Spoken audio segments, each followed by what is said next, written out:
On today's episode of the Procedurally Generated Show, Tony goes to war, Ethan asks for suggestions, and Shannon goes on an adventure.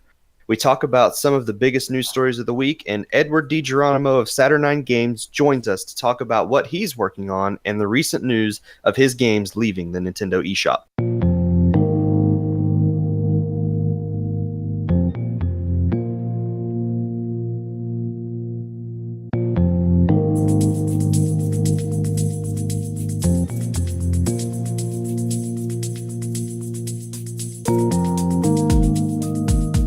Well, howdy, everybody. Welcome to episode 5 of the Procedurally Generated Show. I'm your host, Tony, and joining me this week, I've got Shannon. Hello. What's going on, sir? Oh, not much. Just sitting here looking at anime food. Yeah, some of it looked pretty good. I'm not going to lie. Like an egg on top of a steak is my kind of thing. I could go for that. Heck yeah. Nothing better than the egg yolk running down into the meat and getting all gooey. Also joining us this week, Shannon, we got Ethan. Well, it's a good thing I'm here to record it. Yeah, I mean, if you weren't recording it, there might not be much of a show. Or would there? That's a good question. Like, Shannon, going back to your steak there, an egg on top of just about any food is pretty good, I think. I don't know, man. I could think of some situations where an egg just doesn't belong. I'm not going to put a fried egg on top of my Count Chocula or anything, but... You wouldn't put an egg on top of ice cream. You wouldn't put... Would I? Oh my gosh. I put bacon in ice cream. Bacon and ice cream is good. So you put an egg in there, you have breakfast ice cream. Exactly. Oh my gosh. What have we started? And ice cream has eggs in it anyway. He's right. That's true. I don't know if it needs more egg. Breakfast ice cream. You know, there's probably a market for that. There is. We need to call up the Bluebell Company and ask them to get on this right now. Man. You can take Bacon ice and cream egg and just ice cream. throw in some flour and throw it into the oven and make spread. Can you just imagine the Moo Bar, except instead it's like pancake on the outside and Oh bacon my ice gosh. cream inside? Pancakes. That sounds amazing, Shannon. You just discovered the next big breakfast food. Oh my gosh. Well, instead of talking about what we've been having for breakfast, Shannon, why don't you talk a little bit about the game you want to tell everyone about? So for review this week, I have been going through the Switch version of Broken Age, which is a point-and-click adventure game that came out of Kickstarter. Gosh, it was like I know it was released in 2015. I don't know when that Kickstarter was successful. I don't remember. This is a Double Fine game, right? Yeah. This is a Double Fine production. It's very, very much in the vein of Grim Fandango, Day of the Tentacle. You have when you're playing with a controller, you have an on-screen cursor that you're moving around, directing a character to go to a particular place or interact with a particular thing. So it's very much up the alley of the games I have liked here in recent years. Yeah. But So does it play any differently in handheld mode? Can you use the touch screen when you're playing? yeah, this is one of the features. So when I first played Broken Age, I played it on the Vita. Mm-hmm. It got like a limited run release on the Vita probably 2 years ago or something to that nature. But the beauty of playing it on the Vita was you could use the touchscreen to do that interaction, and it's the same with handheld mode on the Switch. You've got point and click with your finger. So Nice. One of the things I absolutely love about Broken Age is the visuals. It is one of the prettiest point and click games that I've played. Really? Yeah, I mean, the art in it is very unique and brings a whole lot of life to the world that they're trying to build for the two characters that you're playing as. A lot of it just looks very bright and watercolory, and I don't know. I don't even really know a great way because it's not cell shaded. It's not trying to be super realistic. It's just very artsy, and I like it. Nice. So how does this play in terms of the puzzles? Is this like some of those super convoluted old school point and click adventure puzzles, or is this more like with the game you were talking about a couple weeks ago, Flippin' Death? It's very similar puzzle difficulty to Flipping Death. In other words, I haven't found a point where I need to shove a hamster into a microwave or dig a. I don't know. Like I haven't come across playing this game previously. I never came across any puzzles that were just outrageously difficult. Yeah. It still follows the same nature of you are going to drag a talking spoon around and tap that talking spoon on things just to see what kind of reaction you get from the character or from what you're trying to touch with a talking spoon. It's it's fun in that nature, but you kind of know that when you have that talking spoon, you're going to use it to eat something. You're not going to use it to unclog a toilet or something ridiculous. So Okay. I need to get you the Space Quest series. I've heard of Space Quest and I would like to play it. So eventually. Let's see. The port so far I have yet to run into any issues. It plays smoothly. However, this game has been released on everything. It's it was a Steam game. It's been on Ouya. It was on iOS, Android, PS4, Vita, Xbox One, and now it's on the Switch. So it's just following the nature of all these other games that are. I don't know what this is developed using, but it just feels. There's another game I've played that's been on everything. Badlands or something. Like that's just been on mobile, been on PC, been on PS4, been on everything. Just moves all over the place. So it's just giving this game a further reach because it's good. It's not top tier. I wouldn't place it on the same level I do Grim Fandango because Grim Fandango is just. You do very much love that game. Man, that story is fantastic. The humor is great. This is a game. Broken Age is a game that has really good writing, but the story is not one that I found myself getting sucked into like I did with others. Yeah. So this release is just basically giving it a new audience because even being on all of those platforms, there may be some people who have never played it before or never had the chance to play it, and this gives them that opportunity now. Right, which seems to be what the Switch is doing really well right now is broadening the audience for games that have been out there for a while. Yeah. Which is not a bad thing. Right. I know a lot of people have talked down about the number of ports that have been put onto the Switch, but I don't have a problem with any of these games coming to that system. No, not at all. And it's all with the Switch being portable, it's always nice to think that Runbow is a great example. I have loved Runbow, and it got portability when it came to the new Nintendo 3DS, but you couldn't do multiplayer on the fly. With Runbow now, I can do tabletop 8-player. Yeah. You just set it up at in a McDonald's and invite people over and just everybody sit down and let's all yell at each other. But I want to see 8 people crowd around a Switch screen on a McDonald's table to play Rumbo. You know what? We may have to have that happen. I've almost seen it happen. I may need to get some people together. I may be able to get a picture of that. I would like to see that. But it's back to Broken Age. It's a good port so far. Like I said, no issues. Plays really well in docked and handheld mode. Looks good. Sounds good. And you have played this before, right? Yeah. For the most part, I'm just kind of I know the solutions to most of the puzzles, and I'm not really poking super deep into the interactions because I've heard a lot of the dialogue. He's going around with his talking spoon, making it taste stuff. Look, I would love a spoon that told me exactly how many calories were in every bite. I really don't understand what Shay's problem is, why he's such a putz, but you know what? We're not going to dig into that. Elijah Wood does a good voice of, that's it for me.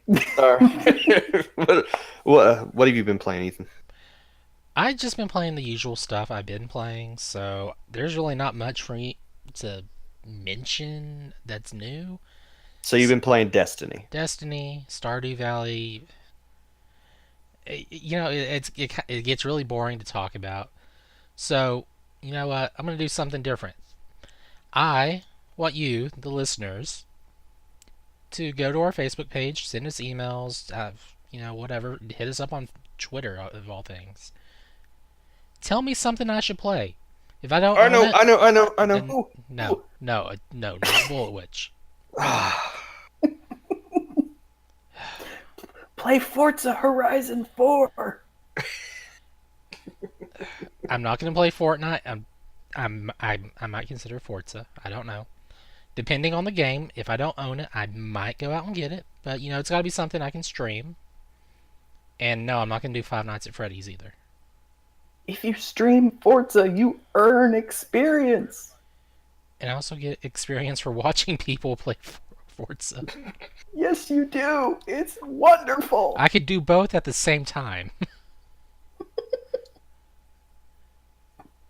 In fact, So that is crazy enough to work. What game do you listeners want Ethan to play on Twitch? Yeah, just leave us a message and I will look for that game and see about how to go about streaming it, depending on the system and type of game it is. And I'll pick a night to stream it, and if it's going to take more than one night, well, we'll figure something out. You can send us an email to podcast@procgent, that's PROCGENT.com, or Twitter is twitter.com/progenent, PROGENENT. Or a Facebook group. Or Facebook. Whatever. It's facebook.com/group/procedurally generated entertainment or something like that. Procedurally generated. That's all it is. It doesn't have entertainment on the end. So if you're already a member in there, that's cool. If not, join us and then leave a message. Yeah. Or leave us a voicemail on the website. I was going to say, leave us a voicemail on the website about what you want Ethan to play. Yeah, that'd be a good thing to test out. Just click that little leave a voice. I think it says leave a voicemail button on the right side of the site. Yeah. You can audibly tell Ethan to play Bullet Witch. I already said I'm not going to do. I already did that, honestly. It's true, you did. Had like one person watch. You missed out, everyone. Had your chance. Tony, what have you been playing? What's up? I have been playing Valkyria Chronicles 4 on the Nintendo Switch Entertainment System. Is that what it's called? I think it's just called the Nintendo Switch. I think it is. Yeah. Unless Switch is an acronym, then you need to say that.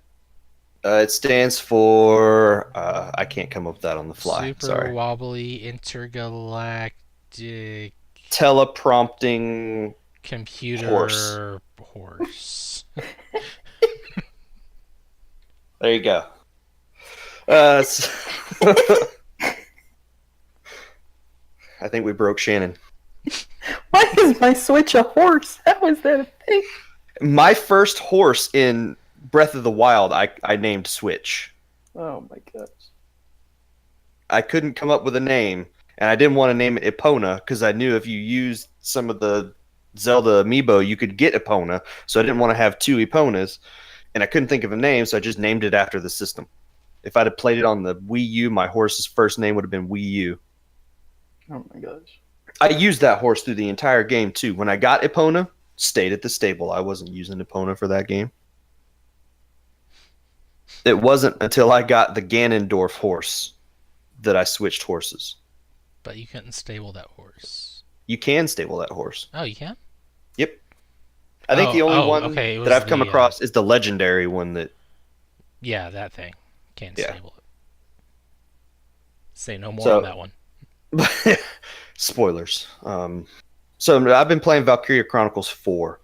This is, I think, Ethan, you mentioned the fourth game in the series. I think you mentioned 4. Maybe I did. I don't know. It's the first one that is available on the Switch, though the original game, the remastered version of the original game, is coming soon. So if you played that on the PS4, the Xbox One, I think it was on the Xbox One, I don't remember. It's also on Steam. Yes. So Valkyria Chronicles Remastered is coming to the Switch, so you'll be able to play that game as well. This is a turn-based strategy shooter, is what I like to call it. Sounds right. Because it is a turn-based strategy game where you take control of different characters, and you move that character, you do all of their actions, and then you choose another character and you go through all of their actions. And once all of your characters are done, the enemy side has their chance to move. But once you decide to actually attack the enemy, it goes into this sort of aiming mode where it's like a shooter, except you don't have to go really fast. I mean, you don't want to go slow because the enemy can be shooting you and doing damage to you while you're trying to line up your shot. Yeah, you're also getting shot at while you're running and stuff. It's war. Yeah. But you do have a little bit of time to line up your shot if you want to try to go for headshots, which do more damage and can potentially take out enemy troops in 1 or 2 shots. You can do that. It is, Shannon, you mentioned a watercolor style game. This is an absolutely beautiful game. I love the art style for this because it does look like a watercolor painting come to life. Nice.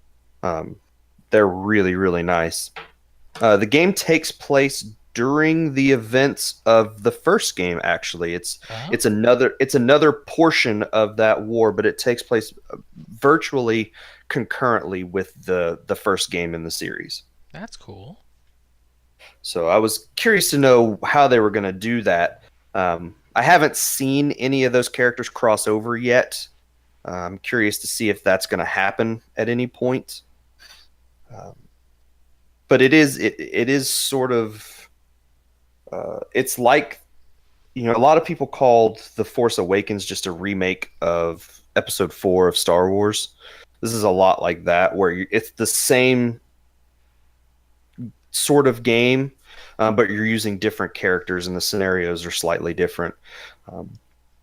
The leader of the unit, just like in the first game, is a character who commands the tank unit of your squad, and then you have other characters like engineers who can clear paths, destroy mines, fix tanks, do things like that. You have scouts who can move really far and open up a lot of the visual spots on the battlefield, because if a character in your squad can't see a character on the actual battlefield, you can't see them in the overhead map. Fog of War will be an enemy. Yeah.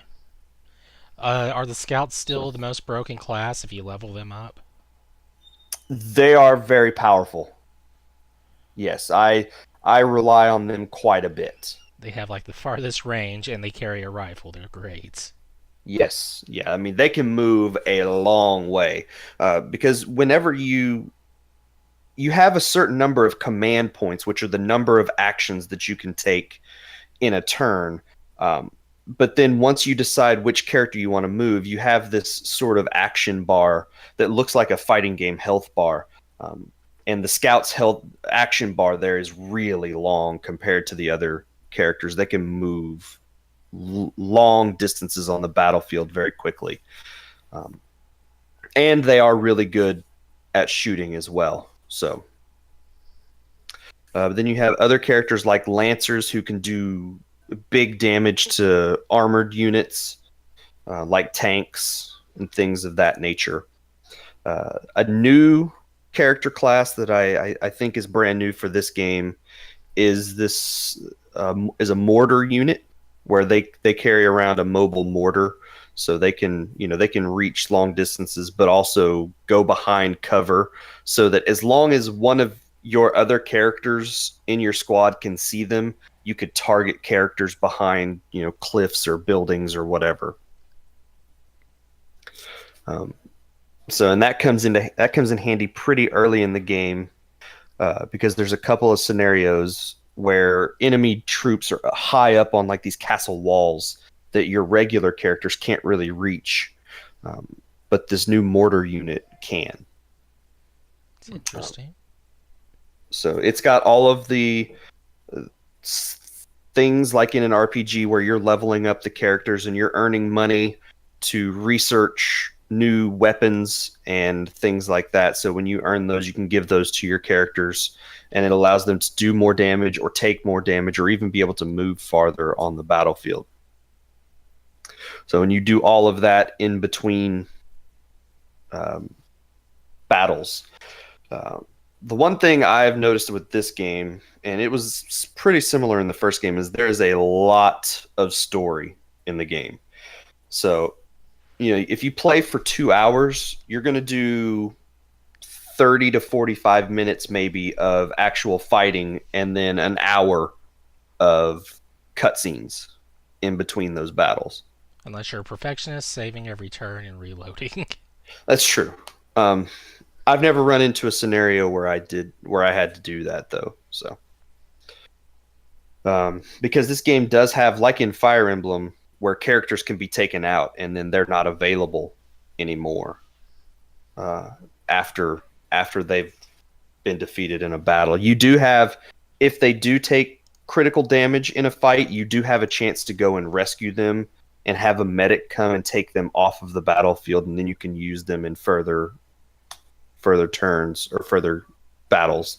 But there is a possibility that you could lose them. If I remember in the first game, in order to unlock some of the additional characters, we'll just go with that, you actually had to lose certain people in battle so you could unlock them. Yeah, I guess they carried over to New Game Plus. I don't know if there was one. I didn't get that far because of a data loss. Oh, and that stinks. Which I've talked about that many times before on the PS3, so yay. Yeah. So I think there is a demo available for this game, and if you finish the demo, you get some bonuses when you start the full version of the game, and your progress carries over. So, good. If you're interested and you're curious about this style of game, go check out that demo, because it's a fairly extensive demo. I think it's 2 or 3 hours long. If you play all the way through it. So yeah. So, well, yeah, there are a lot of cutscenes. But it does give you a good idea of exactly the types of things you're going to be doing in the fights. So, I'm a huge fan of turn-based strategy games. I know, Shannon, you are as well. I don't know if you've played this series or anything like it before. No, I mean, everything that you're explaining, it sounds like you're talking about an Advance Wars style game, but I've never. Two things that I never got into were Fire Emblem and Valkyria Chronicles when it comes to turn-based stuff. So yeah, they're pretty close to the same thing. Just one's grid-based, the other one's not. Yeah, this one, there's no grid on it. You've got complete free reign to move anywhere as long as you have points left in your action bar. You even have to manually aim for weak points on tanks and stuff. Yep. So, pro tip, it's the glowy blue stuff. Yeah, shoot the glowy thing on the tanks and shoot the people that have legs in the head. That's what you want to do. It works. So, it's true. We're talking about the video game, not real life. Yeah. So, I love this series, though, with the exception of the spin-off game on the PS4, which I don't think is great. Yeah, that was kind of a hit or miss. Yeah. So, I'm actually really interested in going back and playing through Valkyria Chronicles Remastered when it comes to the Switch. I wonder if they'll ever bring those other two games, which were PSP exclusives, over. I know we got 2. I think it was 3 we didn't get over here. But those were still just on PSP. Yeah, it was kind of sad. So maybe they can bring them to Vita. Oh, no. No, that probably won't happen. Quit being a dirtbag. It's horrible. That's horrible. You crushed my hopes and dreams. So, sorry, Shannon. So, Vita but means life. that's true. Unless you're Sony, then it means discontinued. I don't want to make Shannon too sad. That's what I've been playing this week. So let's take a quick break. We'll come back and we'll talk about some of the news.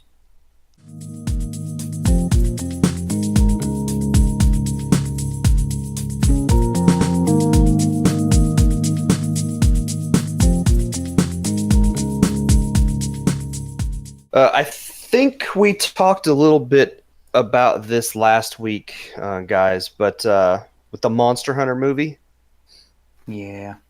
I didn't realize that hadn't been officially confirmed by Capcom. Oh, we all But knew I- it was confirmed. It's just not officially confirmed, but it was Yeah, confirmed. I got a press release this week from Capcom officially confirming a Monster Hunter film. They are tentatively dubbing it Monster Hunter. Starring Ron Perlman as Devil Joe. They say the film tells the story of two heroes who come from different worlds to defeat a shared danger, the powerful, deadly, and magnificent monsters that inhabit the land. Along the way, viewers will make new discoveries and encounter familiar faces and beloved characters from the games like the Admiral. The Admiral. That doesn't... That does not ring a bell. It's like, which one are they talking about? So And familiar faces, like, who our protagonist is going to be? The female lead from the Resident Evil movies? Or it does not say anything about any actors, actually, in the press release. So But they're but still we do- doing the other world thing. That's bugging me. we do know that Mila Jovovich and Ron Perlman are in the game. It could be that they're the game, two the heroes. movie. Or the movie, sorry. They're most likely the two main characters. They don't have to be from another world. That's the... So, principal photography for the movie starts this month in South Africa.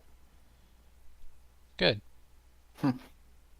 So, be prepared for that. Monster Hunter is officially coming probably sometime in 2019, unless it gets delayed like video games tend to do. But that hasn't happened.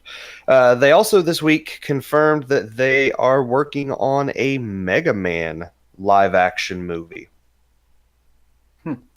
They said, based on the influential and globally beloved Mega Man franchise, Capcom aims to appeal to a diverse audience, including not only game players, but action movie fans as well, with an adaptation that maintains the world of the Mega Man games while incorporating the grand production and entertainment value that Hollywood movies are known for. I believe when you told me about this, I told you, Tony, it's got to be that one Mega Man that is from that one video game that uses the style from the original box art. The original box art, the blue and yellow. Yeah, I want the overweight guy from the fighting game. No, I think Ron Perlman is going to play Mega Man. Please. That's pretty cool too. I'm all for that. It'll be Ron Perlman or Johnny Depp. I am okay with either. Make it happen. You lost me at Johnny Depp. The guy that played Napoleon Dynamite. That could be Mega Man. I got this sick rush bike, and I took it off a sick jump. And John Cena will be Dr. Wily.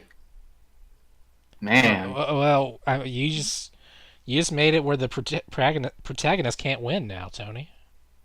Hey. Dr. Wily's got to win sometime. Why not now? You find out halfway through, this isn't actually a Mega Man movie, it's a Dr. Wily movie. That actually would be amazing.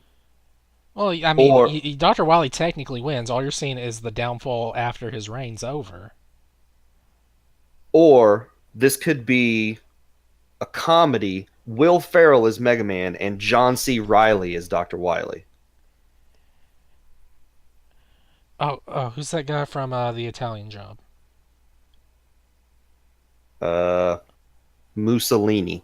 No, he was in a Will Ferrell movie as well. Oh, I have no idea. I can't think of his name. I've never actually seen The Italian Job. Italian Job. Who else could play Mega Man? Mark Wahlberg. Ah. Oh, yeah, he was in Stepdad. Stepdad? I think that's the movie. Something like that, yeah. I actually really liked those movies. Stepdad and Stepdads 2. I think that's what it was called. Mega Man could be played by Warwick Davis. So the Wall Street Journal gave us a report this week. Who could be Mega Man? No. Before we get on to that, I do want to throw this out there. Okay. I saw reports that the Castlevania Season 1 should be getting a home release, physical Really? home release, around the time Season 2 comes out. I think. I saw... You know, I have the link somewhere here. Let me look. Oh gosh, there's too many links. I'd be okay with that. I'd actually like to have that on Blu-ray.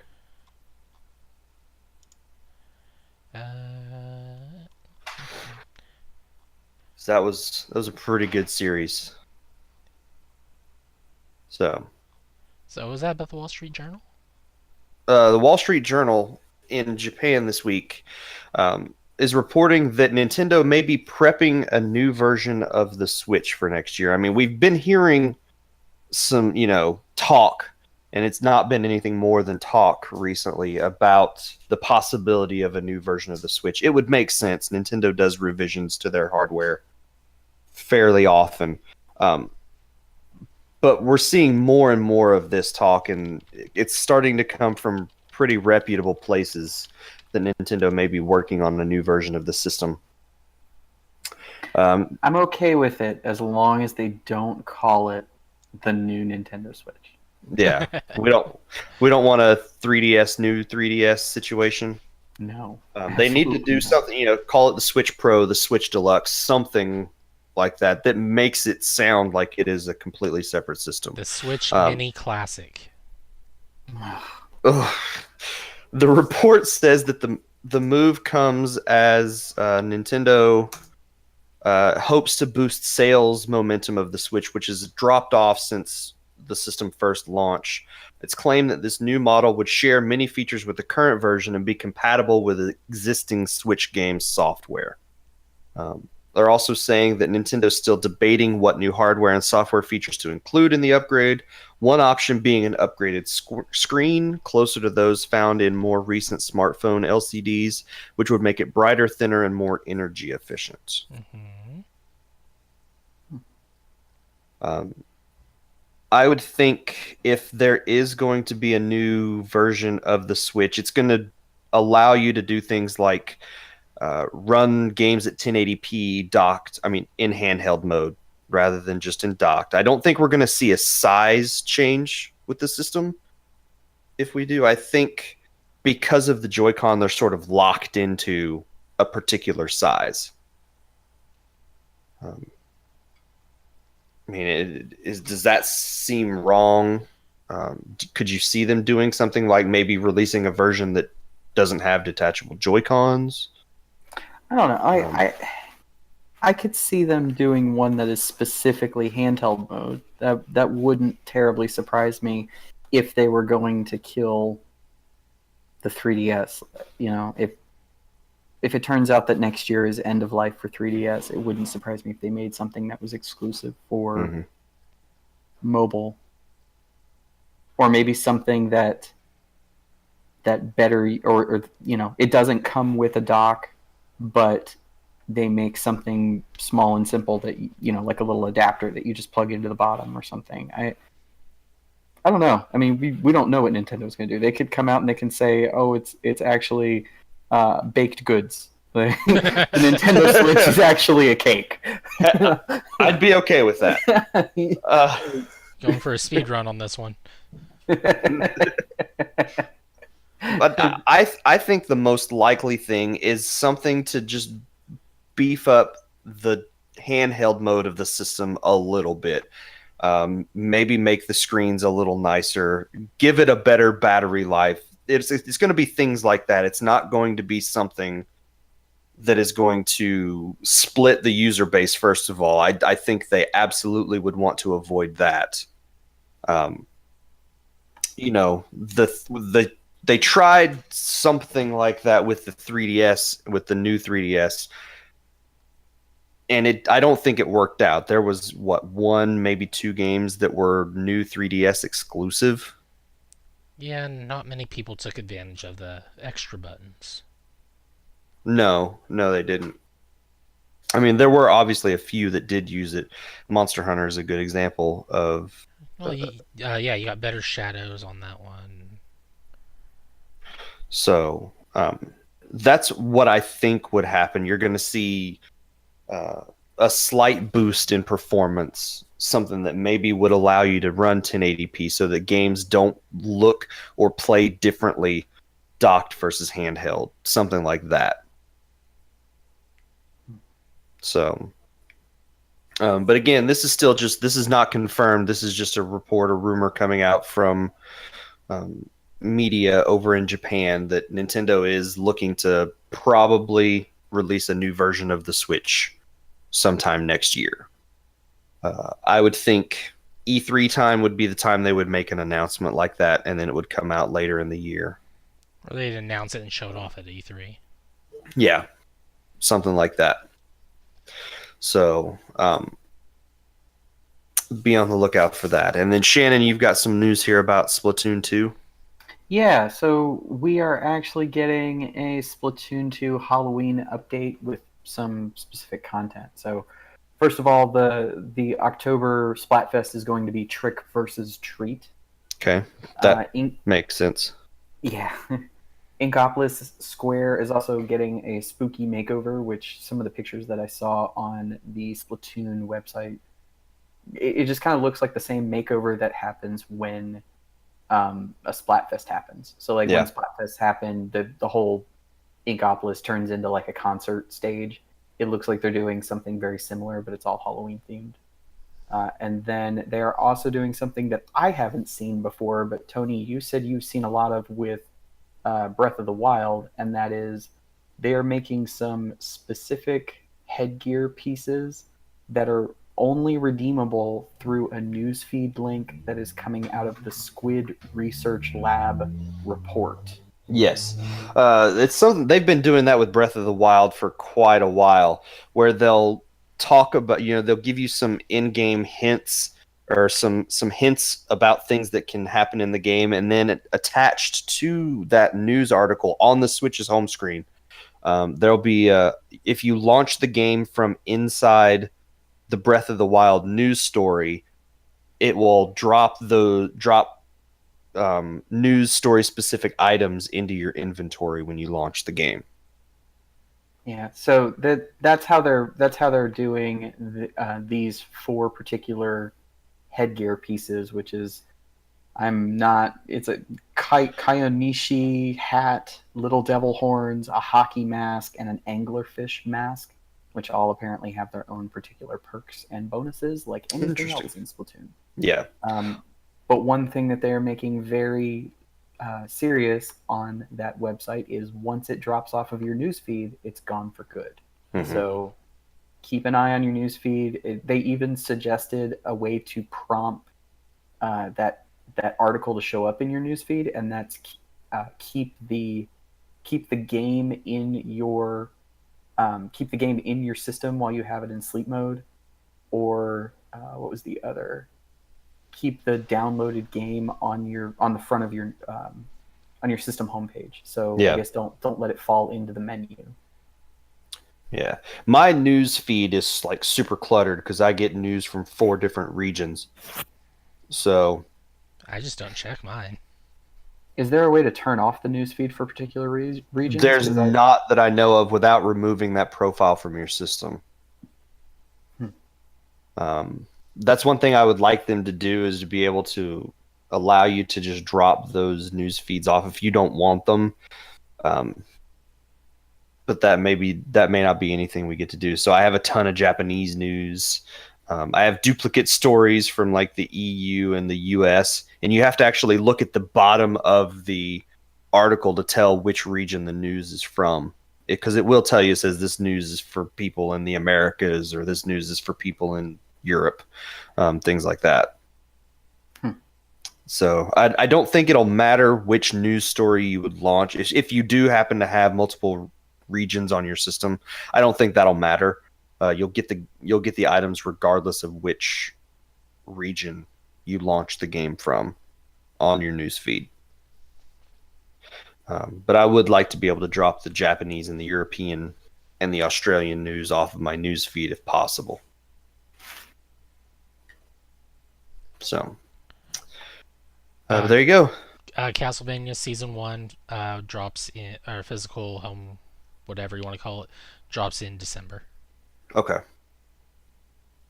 So, and that'll be those 4 episodes from Season 1 on one disc. So, there you go. That's going to be it for the news. We do have one bit of listener feedback this week, and it comes from... I didn't get the name. I think it comes from Cole via Facebook. That's who I thought it was, but I didn't put the name down.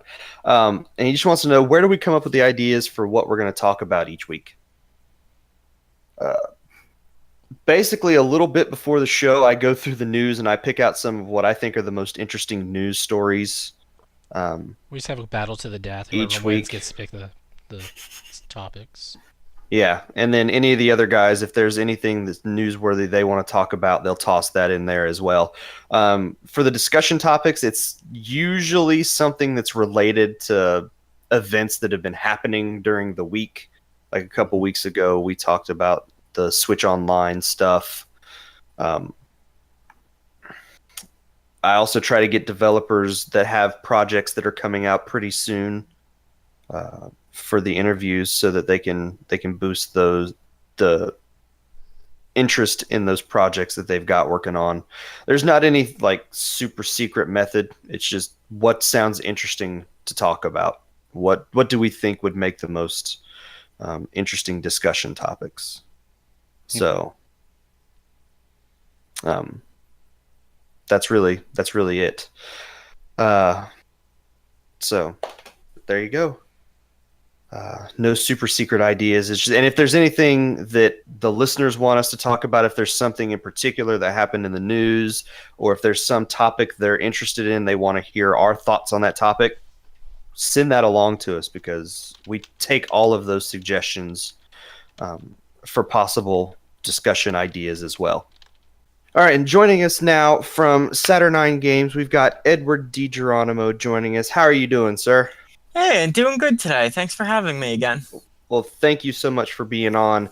I know it's been a while since you were on the show last. In fact, it was a completely different podcast the last time you were on. So thanks again for being with us this week. Yeah, always a pleasure, Tony. So can you just tell people a little bit about who you are, Saturnine Games, and kind of what you're currently working on? Okay, well, my company, Saturnine Games, small little indie. We do a lot of game development, both making our own games and work for hire for other companies, both big and small. We've done indie projects. We've worked for large companies.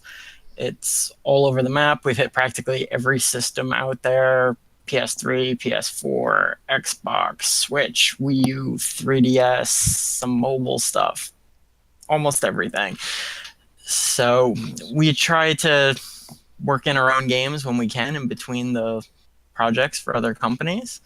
And right now our current project is Anipole DX. It's a remake of an older game we did on DSiWare. We redid all the graphics from scratch, all the levels. It's overhauled almost the entire game to make it a much better experience in every regard. So what is Antipole for people that may not be familiar with the game? The root of the game is like classic Mega Man. Like Mega Man 2 is really kind of where I drew the most influence. So you got your basic jump shoot, but the hook here is you have the ability to reverse gravity. So when you hold the button down, the area around you will feel a change in gravity, and like anything caught in that area will go up towards the ceiling and sorry about that. But so you're going to use this gravity mechanic to fight enemies, to make jumps, to solve puzzles. Just as you go through the game, we're going to find more and more ways to challenge you to use this gravity mechanic and find new things to do. Yeah, Ethan, I think when you saw some footage of it, you described it as like a Mega Man Zero. Is that what you said? Mega Man X. It had like aspects of the style. Well, just the footage I was looking at for a moment, it reminded me of Armored Armadillo. Was it? Yeah, the Armored Armadillo stage, early part of that from Super Nintendo. I was like, oh, that's cool, and Super Metroid style too. So I can see that. Definitely, the graphics draw more from Mega Man X. The gameplay, I'd say we draw more from Classic. Nice. Yeah, and I remember playing it back when it was on the DS and really enjoying the game. I think I did a review for Nintendo Oki, if I'm not mistaken, and really enjoying it. So what kinds of things are going to be changing from that version of the game or being added in the new version of the game? Yeah, we basically recreated all the levels from scratch. We overhauled all the graphics. There isn't a single pixel left from the original game. They're all created from scratch. When we did that, some of the proportions changed a little. So that meant that we had to redesign every level from scratch. So I used the original maps as a reference, and I went through them, recreating them, tuning them as I went. They all play a lot tighter now. There's new content added in just about every level has at least a little something new added to it. There's about 20% more levels, 25%. And there's more unlockable bonus content as well. What kinds of unlockables can we expect? You want to tease people a little bit? Well, like in the original game, there were 3 coins in each level. Think like New Super Mario Brothers, how that works. If you get all the coins in every level of a section of the game, then you unlock a set of bonus levels. And again, think Mario is like a Star Road type thing. These levels, they're shorter levels, but they're a lot harder. Okay. So maybe closer to Yoshi's Island then. Yeah, that's true. It's been a long time since I played that one, but that's a good comparison. So I think the original, in the main game, the levels all have a progression. They introduce a concept, build it up, throw a twist on it at the end, work through. The bonus levels, they're more throw one concept at you and just hit on it hard, give you a challenge right away. Nice. So they're the kind of people, if you're really looking for a challenge, you're going to want those levels, but I don't know if everybody's going to go for them, so that's why we put them more into an optional section of the game. So you basically just took all the levels and put a lot more spikes into them. Yeah, pretty much. The spikes are definitely nastier in those levels. Some of the challenge levels, I did some little fun twists on it, like I take your gun away in them. So you might have to make it through a level just completely avoiding all the enemies instead of fighting them. Or I think there's a couple of these challenge levels where I take your gravity ability away. So you're going to have to make it through. And there might be some enemies that have the ability to change gravity, so you're going to rely on their gravity ability instead of your own. Wow. And that's kind of how I went through this game, is just going through, trying to find a new twist to spin this on it. You know, you got this whole game you're going through, you're controlling gravity, and then late in the game I'll throw some levels at you where the enemies can do it too. And then the challenge levels, you have to rely on the enemies doing it. You can't even do it yourself. Yeah. So and what kind of boss fights are we going to expect? There are 5 boss fights. the main game is structured 4 levels, then a boss fight for each area, 5 areas total. There are 2 bosses that are pretty close to the original game. You might remember there was a boss that dropped bombs on you when you had to fling them back at it. That one's still there. And there's a boss that was a big tower you had to fight that kept growing, and you had to use your gravity to get high enough to hit the weak spot. Those bosses are pretty much unchanged.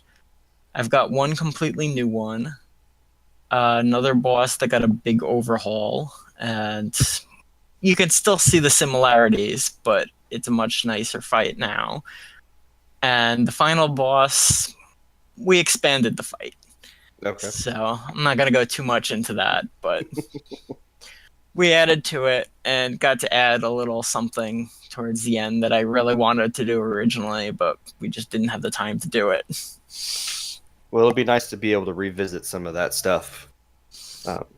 Because I loved the game on the DS, and I'm really looking forward to playing the new, prettier looking version of the game. What platforms can we expect the game to be on? We're trying to get it on everything we can, which unfortunately at this point does not include Nintendo platforms, but we're looking at PS4, Xbox, Vita, Steam. Wow, a Vita release. You're going to make a lot of people happy with that. Yeah, you know, the Vita has a small audience, but it's a loyal audience, and I think they like this kind of game in particular. So there's definitely been some happy reactions when we've teased the Vita port.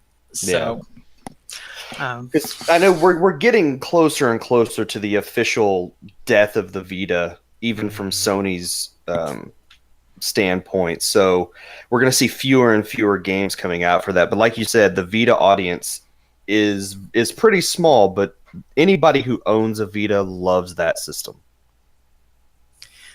Yeah, they definitely seem to. I'm seeing the excitement even just from the small group of people I've interacted with so far since I've teased this release. Hopefully they definitely seem excited, so I'm hoping they enjoy it. I know everyone around here has a Vita on the site. Has had a Vita in the past, so we're all pretty excited about releases on that system. You did mention that it's not going to be coming to Nintendo platforms, and I saw recently news that all of your games were being delisted from the eShop both here and in Japan. Can you talk a little bit about what's going on with that situation? I don't like to go into too much detail. I don't think it's right to air all the issues too publicly. No, I completely understand that. There were a lot of issues over several years and across multiple products, and it just reached a point where it wasn't viable for us to continue working with Nintendo. Yeah, we are still doing work on games for other companies for the Switch. Yeah. But I do not see any of our own products coming to Nintendo platforms anytime in the near future. That's pretty disappointing. That's where I've played all of your stuff in the past, was on DS, 3DS, Wii U. So I was really hoping to be able to have that on the Switch. Because I think that game would be really good on that platform. Yeah, it seems to me like the type of game that people would really get excited for, and we've had a following on Nintendo platforms before, so I really wanted to continue, and that was our first choice for a course of action, but it didn't work out. So, but the situation with the other platform holders has been really good so far?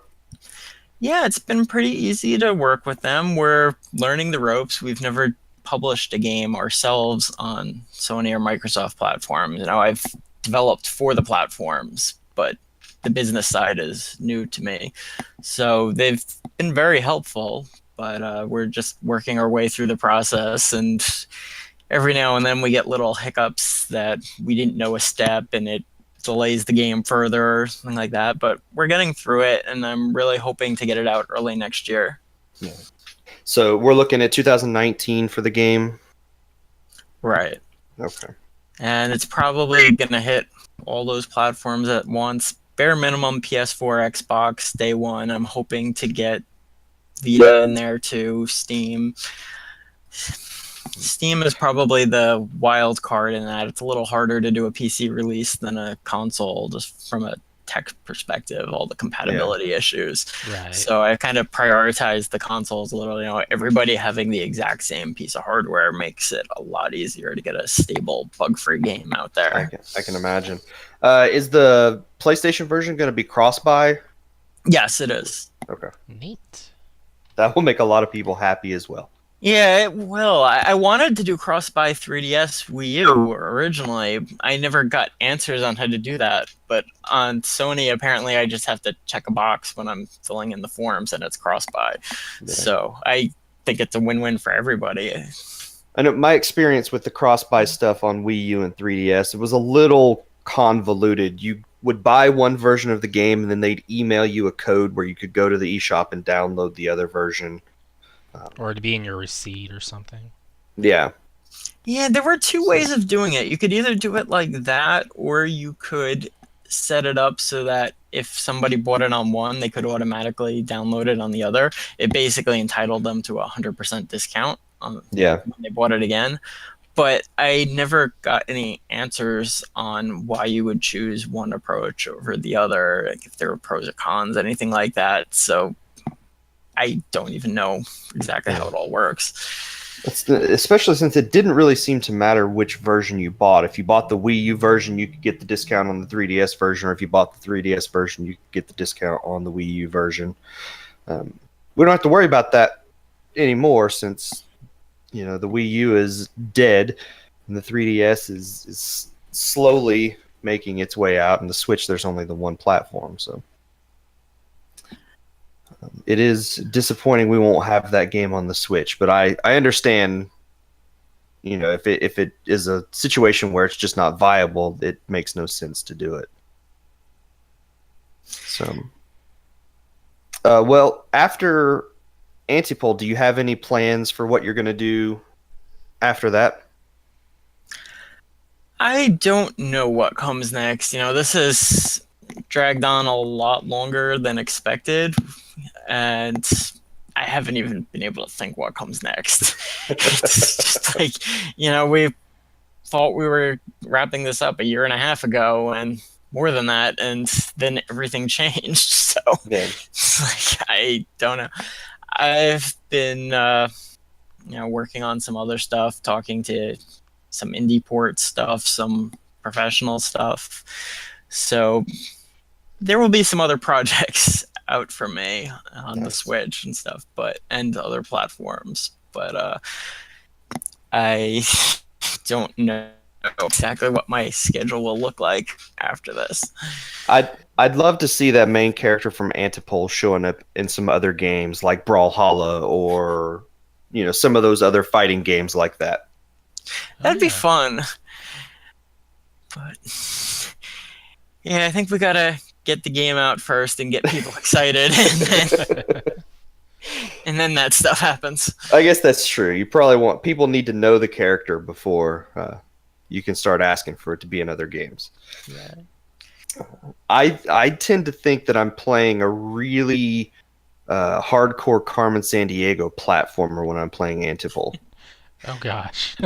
Because that's what the main character looks like to me. It looks like Carmen Sandiego. I love all the different comments I get on this, because everybody has a different character they think it looks like. Really?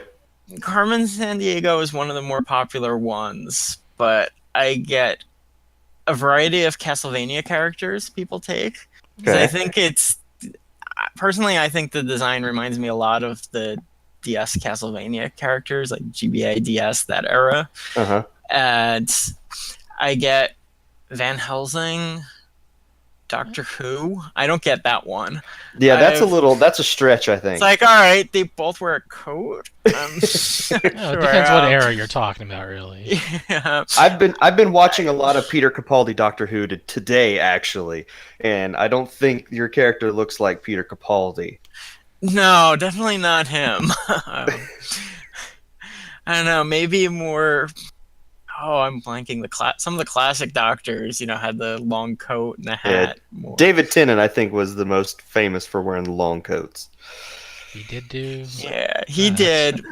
But I think some of the older ones had the hats too, which at least got it closer. Yeah. But yeah, what else have I gotten? One that totally threw me off. Somebody said Strider when I was demoing the game recently. I don't know if they meant the character or the gameplay, but I kind of that's what prompted me to finally play the new Strider game. And I'm looking at this, I have no idea where that came from. I guess maybe the gameplay, but definitely not the character design.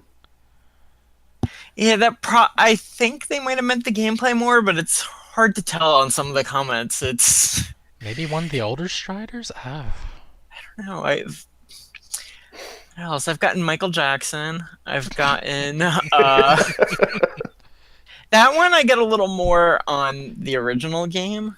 The original one, we were in the beginning trying to go for. Were you trying to make another Michael Jackson? Moonwalker? Yeah, Moonwalker 2. That kind of fits, but we're really going for kind of that, Smooth Criminal video, that kind of era styling with the clothes in the beginning. Okay. We kind of moved away from that as the game developed, and even more so when we remade it. But that was one of the influences. And if you remember the original, the gun looks kind of like a Tommy gun. Yeah. So that was one of those early ideas. We had more of the influence in the really early versions of the game, but we just moved away. We weren't feeling it as much as we got into it. Yeah. All right. Well, if people want to find out a little bit more about Antipole, where can they find out about the game or follow you? Well, our website's www.saturnine.games.com, and we're most active on Twitter, at SaturnIneGames, or just at SaturnIneGames. Mm-hmm. So. All right. Well, thank you very much for joining us to talk about Antipole a little bit. I'm really looking forward to the game, and I know I will definitely be playing it when it comes out. Well, thanks for having me. I hope that you enjoy the game, that we can get it out to you and everybody else soon. Sounds good. That is going to be it for the show. Before we leave, though, I do want to give a shout out to Cole's wife. Do you know her name, Ethan? Anna. Miss Potato. Just call her Miss Potato. There you go. It is her birthday this week. Happy birthday, Anna. Happy birthday. It's actually the day we're recording this. Is it? Yeah. So it'll be funny. Right. There you go. And that will be the show. Nice. I guess I do have to do the thanks to you guys. So thank you, Shannon, for being on the show this week. Pleasure as always. And Ethan, thank you as well for being on here to talk with us this week. We did another episode. Yeah. Listen to us next week. There you go. If you want to reach out to us, we have tons of new ways to do so. You can email us at podcast@procgent.com. That's PROCGENT.com. You can send us a voicemail if you want by clicking on the voicemail link on the right side of the website. You can send us voicemails up to 90 seconds in length, and we'll play those on future episodes of the show and respond to the questions that you have. If you like what we do here, you can now support us on Patreon, patreon.com/pgint. Patreon supporters will get a video version of the podcast a day early. These will normally go out on Tuesdays. Patreon supporters will get them on Monday. Follow us on Twitter at twitter.com/progenint. Check out our YouTube channel that we've got and see the content we've got going on up there. And then we still do have the Facebook group where you can interact with us on a daily basis as well.